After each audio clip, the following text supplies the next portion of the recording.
people always ask me, what happened to you and how did you overcome what you've been through? The title of the message that I've been given is transforming the walls into doors. When I speak corporately, the line that I like to use is changing obstacles into opportunities. Now, I'm very well aware to share with you as well, I know that there are 1 billion people going hungry today. I know that this year 1 million people will commit suicide. It's 1 every 40 seconds. I know today there are 120 million slaves, and I've met sex slaves, and I've seen the top of the pyramid as far as business and met the billionaires. I've met bankers, and I've also met orphans. We're all looking for something. We're all looking for hope. Hope you can't just have just because you were born with hope. No, we're born with pain. We're born and live through difficulties. And in our life, my parents always taught me that even though we don't know why I was born this way, that we have a choice. Either to be angry for what we don't have, or be thankful for what we do have. The power of that choice was the first thing that I had to overcome and decide for myself, especially in the early years of school. A lot of kids would come up to me and tease me. And I've been speaking at 5 congresses. I've met 7 presidents all around the world. My largest crowd was 110,000. I have 30,000 invitations for me to speak. So wherever I go, I talk about the value of life. I talk about anti-bullying messages for the school systems in different nations. The greatest thing is love. When we feel like we don't have enough love and we don't have enough hope, we start losing strength to live. For me, in my life as a child, I had a big wall. I was surrounded by 4 walls and a low ceiling of opportunity. I was set free in so many different ways, and especially surviving from day to day with my parents who loved me, who encouraged me, who told me that I was beautiful the way that I was, and not to worry about what other people said about me. I was actually the first special needs child to be integrated into the mainstream education system in Australia, and I was awarded Young Citizen of the Year in 1990.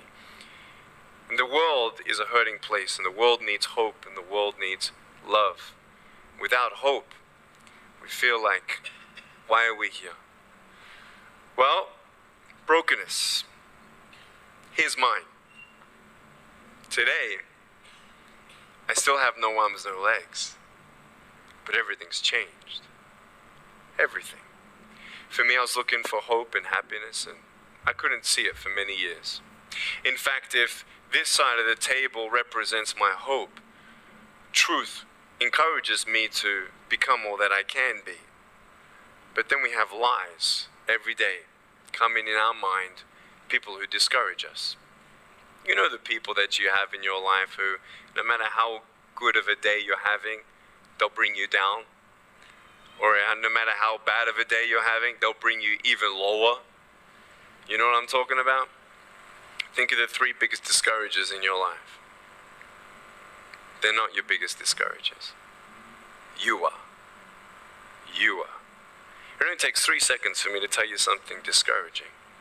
But then you may never forget my words.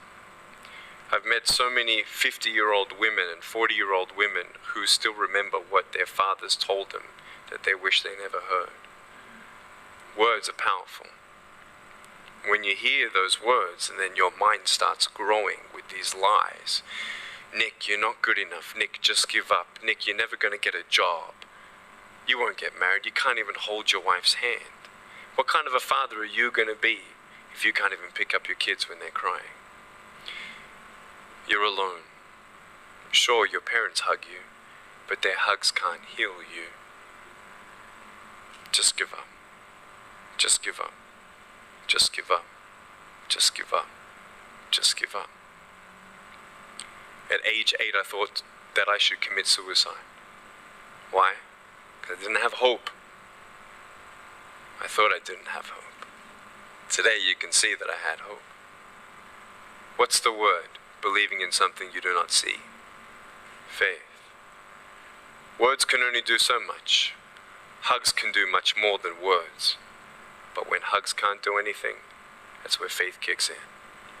For me, words and hugs were not enough, but I had no faith. So I tried to give up. At age 10, tried to drown myself in 6 inches or 15 centimeters of water. In my home, I told my dad I just wanted to relax. But really, I wanted to end my life. I had enough. Dosta mi a beer. Okay. The first 2 times I rolled over, I was trying to work out how much air I hold in my lungs before I let it out. And the 3rd time, in my mind, knowing that I wanted to get out of here because of the bullying in my life, because I was going to be a burden to my parents and I had nothing to look forward to, I realized at that moment that if I actually went through with committing suicide, I would leave a greater burden for my parents than they already had. So there was one thing less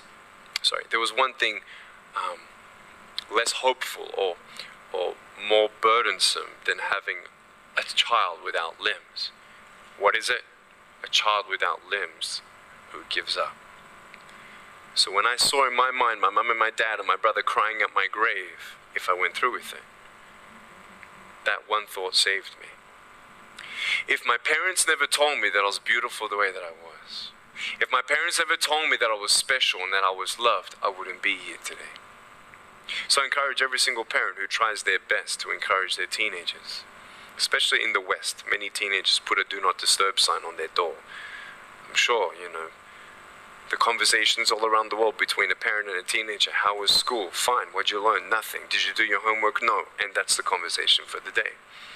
And when you try to tell your children that they're beautiful, so of course I'm beautiful. I'm your son. I'm your daughter. Of course you're going to say that. But they're right. Every single human being has value, and my value is not determined on how I look or what job I have or where I'm from, where I was born, how much money. All that stuff is nothing.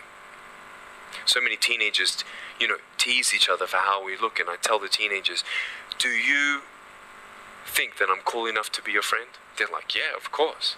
I said, but I have no arms, no legs. And they said, doesn't matter. I said, really? So it doesn't matter that I have no arms, no legs? I said, no, it doesn't matter. I said, then actually, if it doesn't matter, then why do we kill each other with our words if it actually doesn't matter? Why do we look ourselves in the mirror and see ugly instead of valuable? I want to ask you today, what are you looking for? If I gave you $1 billion, would you be happy? If you gave me $1 billion, I'd be very happy. But then if my mum dies tonight, am I happy? No. With all the money in the world, I'll never be happy. Right? Because money is something that cannot heal the soul. So many teenagers are looking for love, which love does heal the soul. Love does complete the soul. But even sex before marriage, I was a virgin before I got married. Yeah, I've got a gorgeous wife. We're pregnant with our first son. And I don't need hands to hold her hand. I only want to hold her heart. And how am I going to hug my kids? So many kids, they come up to me. It's amazing. They put their hands behind their back and hug me with their neck. And I've realized in life, even the worst parts of my life can be turned into good. And they're even more special. So many teenagers, they're looking for love. So they're going to go do this and go do that and have sex before marriage. For me, sex out of marriage is like a $5 Gucci watch. Sex within marriage and having sex with someone who loves you, who's committed to you for the rest of your life, going to be the mother or father of your kids. That's what love is. You can talk, you can sleep with as many people as you like, but never know for sure, do they love me? Love is a lifelong commitment. You see, there are choices in life, and we're looking. I want to ask you, what are you looking for? Well, if I can just get drunk, why not, man? I only live once. Well, if that's the way you believe, great. But for me, I'm a greedy man. I don't want to live for 90 years. I want to live for billions of years. And I know that every day my choices will affect this life, other people's life, and my eternal life. You got to come to the truth of knowing who you are and why you're here. William Barclay, he said, the greatest 2 days in anyone's life, the day you were born and the day you knew why. So, You're ugly. No, I'm beautiful the way that I am. And if you can't believe that for yourself, so many girls especially stay with their emotionally abusive boyfriends. Because if I break up with him, then who's going to want me? See, we all want love. That's why we do what we do sometimes. To get into the crowd, I'm going to swear, I'm going to be cool. That's what this world is. I want to look like her. If I was taller, shorter, smarter, more popular, whatever you want. It's not enough. Until you find the truth. I'm wonderfully and fearfully made. There's a greater purpose for my life. I am here for a reason. Sure, I didn't get a miracle. Yeah, I believe in a God who can do miracles, and I have a pair of shoes in my closet. Why? I've seen blind people seeing and deaf people hearing. That's fine if you don't believe me. I got it on camera. But I realized something. If God doesn't change my circumstance, He's going to use my life to be a miracle for someone else. When you don't get a miracle, you can still be a miracle for someone else. I'm going to close off with this beautiful story. I was in Southern California. I have two organizations. I have a non-profit organization and I have a for-profit. I probably spoke between years 2007 and 2010, 1,000 times, 600 flights. And I've spoken to 4.5 million people face to face. In the last 48 hours here in Serbia, we've reached 5 million through media. So, we have the heart of people to love others. We want people to love each other, love yourself, dream big, and never give up. We're all looking for hope, aren't we? What are you looking for? Money, drugs, sex, alcohol, pornography, fame, fortune never satisfies. It's never enough. But I have come to a peace. So check this out. When I'm 24 years old, 5-6 years ago, I was in California. And I never met anybody else like me. When I was 10 years old, I wish I would have met somebody like me. Never did. Didn't get that miracle. But at 24, in California, I saw a little boy with no arms and no legs, 19 months old, just like me. I knew he was going to be bullied. I knew he was going to go through depression. I knew he would feel alone.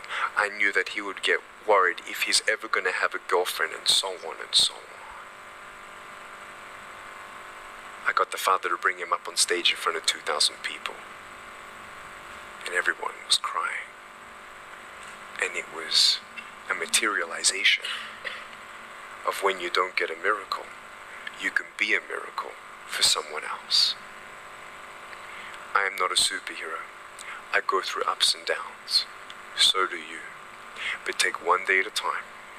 And if you haven't found that peace of knowing who you are and why you're here, and where you're going when you're not here, for me, I want you to know that's how I've overcome. I don't have any walls. My book's called Life Without Limits. And what will be, will be.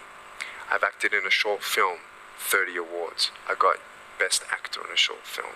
I've done my own music video. I've written 2 books. First book, 30 languages, 800,000 copies. I'm 29, and we know 1 billion people know who I am. Not to bring up my pride or my name or my status, trust me, I'm just like you. But I hope you are inspired to know that if I can dream big, then so can you. There are no walls. Find your peace, and you'll make your walls doors. Thank you so much.